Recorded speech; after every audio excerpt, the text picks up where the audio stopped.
Mine made the brand. Free duck, yeah. Yeah.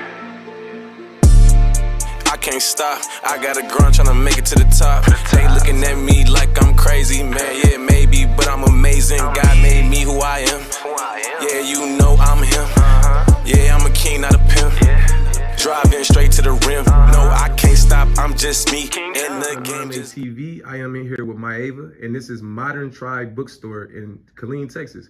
So I wanted to come in and interview her because she owns her own bookstore, and she seems like an amazing person. And I want to definitely get her a copy of my book and to try to put it in here. How did you get started in a bookstore out of all things? That's amazing. Yeah, so I actually got started in a bookstore because at the time I had a first grade student, my daughter, who was in the public school system, and there was some differences in what they were teaching culturally, like in like history and things like that, and I didn't agree with it. So I felt that'd be better if she had an education rooted in her identity.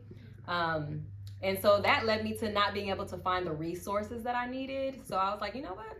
I'm gonna get the resources and provide it to the people because we don't have this in our community. And I'm sure that if I'm needing it to raise my daughter and to, you know, educate her, others probably feel the same way. So that's originally what started the bookstore.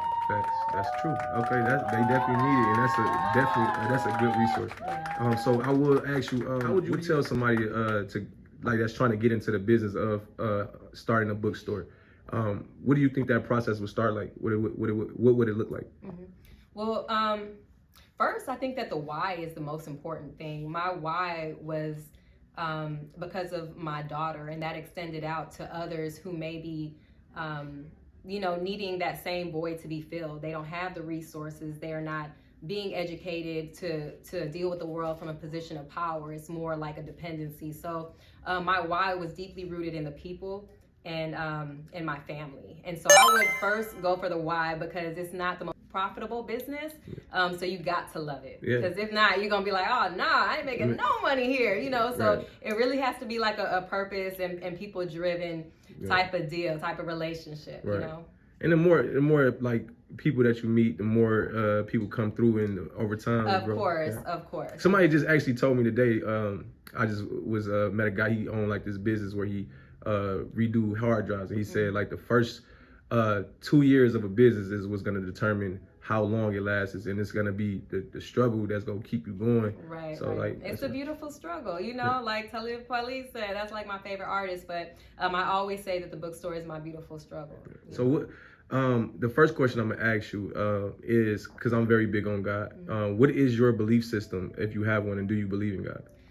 So I do believe in God. I refer to him as Yahweh. And I wouldn't say that I identify with any particular belief system. I think that I have a relationship with our source energy, our higher, you know, being, and that's God. So that's kind of like what that is. No name to it. Got you. So, and you say you call him Yahweh. Now, why do you call God Yahweh? Because I feel like that's his name. I feel like Yahweh is his name. So I feel like there's many gods and a lot of different names that were given to like Greek gods and just a lot of different things going on. So I feel like being more specific makes it more personal. I'm just throw this out and see what you think about it. What if I said that the name of God cannot be spoken? It actually is written across the book I'm gonna give you. It's written across the middle of it. And what if I told you it can be spoken even if you try to speak it, and that literally you have to be a certain type of way to call on the name? How would you think about that? You know what I would think about that? I would think that you're absolutely right. To be honest, I'm a person that I feel like everybody's truth is the truth. You know what I mean? So because the truth is only that because you give energy to it and because you believe it. So if that's the case, and that's definitely the truth, that's your truth, that's the truth. You know what I'm saying? I can't be the one to be like, that's wrong. That ain't the way it goes. You know, so I try not to live like that. So do you think it's wrong, like for like people like me who like I tell people like you wrong, like I don't like but like when it comes to that, like, do you think it's okay to hold people accountable when it's like they don't know something, or you know what I'm saying, and correct them? I mean, I feel like that's definitely your person. That's your prerogative. I feel like you definitely are within your rights to do what you feel you're convicted, on. So it's just not something that I'm convicted with. My way of trying to please God or be in God's light is not necessarily about showing you where you're wrong at, but showing you that I love and I could understand and accept you where you're at too. Yes. And so that's kind of like my way. All right. That's what's up. So if you so even talking about that, the community, right, that we live in, we are, I would say we are at war with each other. Like I feel like we are killing each other, robbing each other, doing all the type of things we should not be doing. What do you think we should do about that, or what do you think the issue is? Oh, that's easy. Have you looked around? Have you listened to what's out? We're literally brainwashing ourselves to see each other and have no value for one another. You know what I mean? No value for life.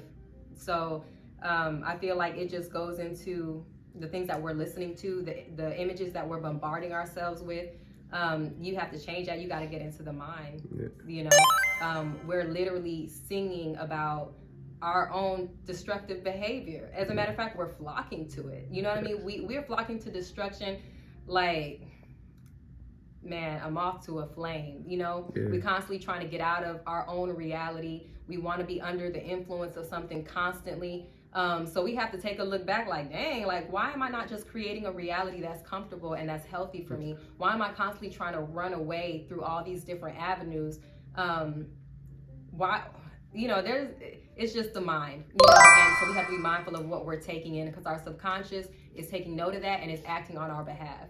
So if we don't get in control of that, then it's, we're just going to go further and further down this road. That being said, so when it comes to trying to come together as a community, what do you think the best route for that would be?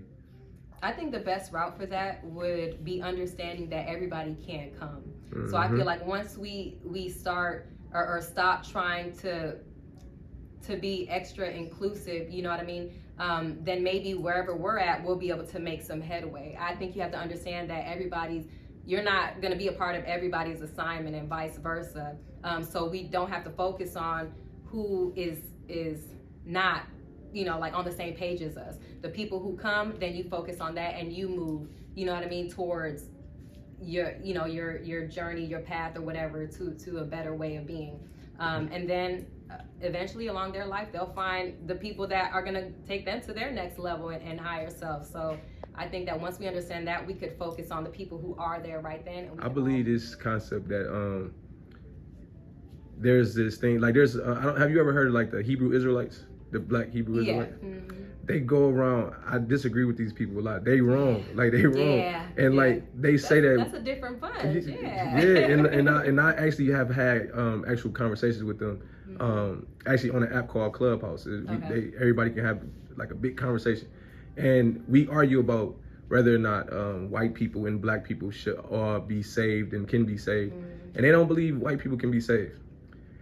The issue with that is that teaching promotes, this is why we messed up. What do you think about that? What do you think about the fact that it's a lot of black people that still have so much bitterness towards white people that it's like we can't need to? Yeah, I don't think about that. I don't think about that ain't got nothing. I don't think about things that don't have anything to do with me. If my focus is on the black community, then my focus alone is going to be on the black community and how to move us forward. I'm not really worried about what we need to be like towards them or what we need to whatever. Because the truth of the matter is that we're going to have to, you know what I'm saying, like shake hands with them in one way or another. You know what I mean? We got to pay our bills through them. Our kids get educated through them. Our physicians are treating and curing our diseases. You get what I'm saying? It's through them. So there's no way to avoid it. So I don't want to focus too much on them. You know what I mean? They got their stuff figured out. We don't know what the fuck we doing. Have you ever thought about this? What if they are us too? Like, what if, like, when you say them, and then really it's really us, but we just looking at them different because they skin. Well, and the crazy thing, very well be the case. But when I say them, I'm saying like collectively, the ones who look like that have a whole different world. We living in two different worlds. You know what I'm saying? And so they're operating parallel to each other, but we know when we're stepping into a white world. We know when we're back in our world because we're able to switch like that. Our language switches, our mannerisms switch. We see it all the time at jobs and different places that we go and mix and mingle at. So that may be the truth, but it doesn't negate the fact that our experiences are very different. So it is like a them and then a us in terms of experience the world. Okay, so I got 2 more questions for you. What advice would you give to kids around like the ages of 11 and up? Like, what kind of advice would you give them if they want to go in a good direction, in a positive direction? Yeah, I guess I would just, tell them, hi, how y'all doing today? Man, I think that loving themselves and valuing themselves and having pride in who they are and being able to look back towards their ancestors to see that all that was overcome and that the way that things are now isn't the way that it has to be. So what they're seeing out there in the media and stuff, a lot of times it's not necessarily for them to grab onto. It's showing them what not to do. You know what I mean? Yeah. So if you see it out there and it's everywhere, more than likely you want to do like the opposite of that. Right. You know what I'm saying? Yes, yes. Last question, so because I know people just came in and it get your if you had to tell the world something, like you was in front of the entire world and you had to give them a message that could change the world possibly, what would it be? The message is to, I don't know. Ooh, that's a good one. Because of where I'm at, I guess I would just say that you need to start with yourself. It always begins with yourself. It always begins with your mind. So you've never too far gone that you can't come back from anything. Yeah. And secondly, you have to speak life into yourself, into your circumstances, into your experiences. And even if it doesn't feel real, just understand that what you're living right now and the hurt that you are living in right now and the confusion and stuff, that's not real. The affirmations that you speak, the life that you speak to yourself, that's the real, and why you speaking it is bringing you back to it, is bringing you back to the truth. So basically what you're living is the lie, the confusion, the anger, the sadness, the grief. That's not real. You know what I'm saying? You got to get yourself back to that by speaking life into you. All right. Okay. So I appreciate your time. Yeah, no and problem. Thank you for tapping in, and everybody check out Modern Tribe Bookstore in Killeen, Texas.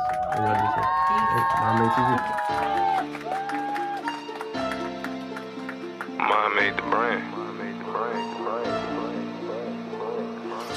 Free duck. Yeah.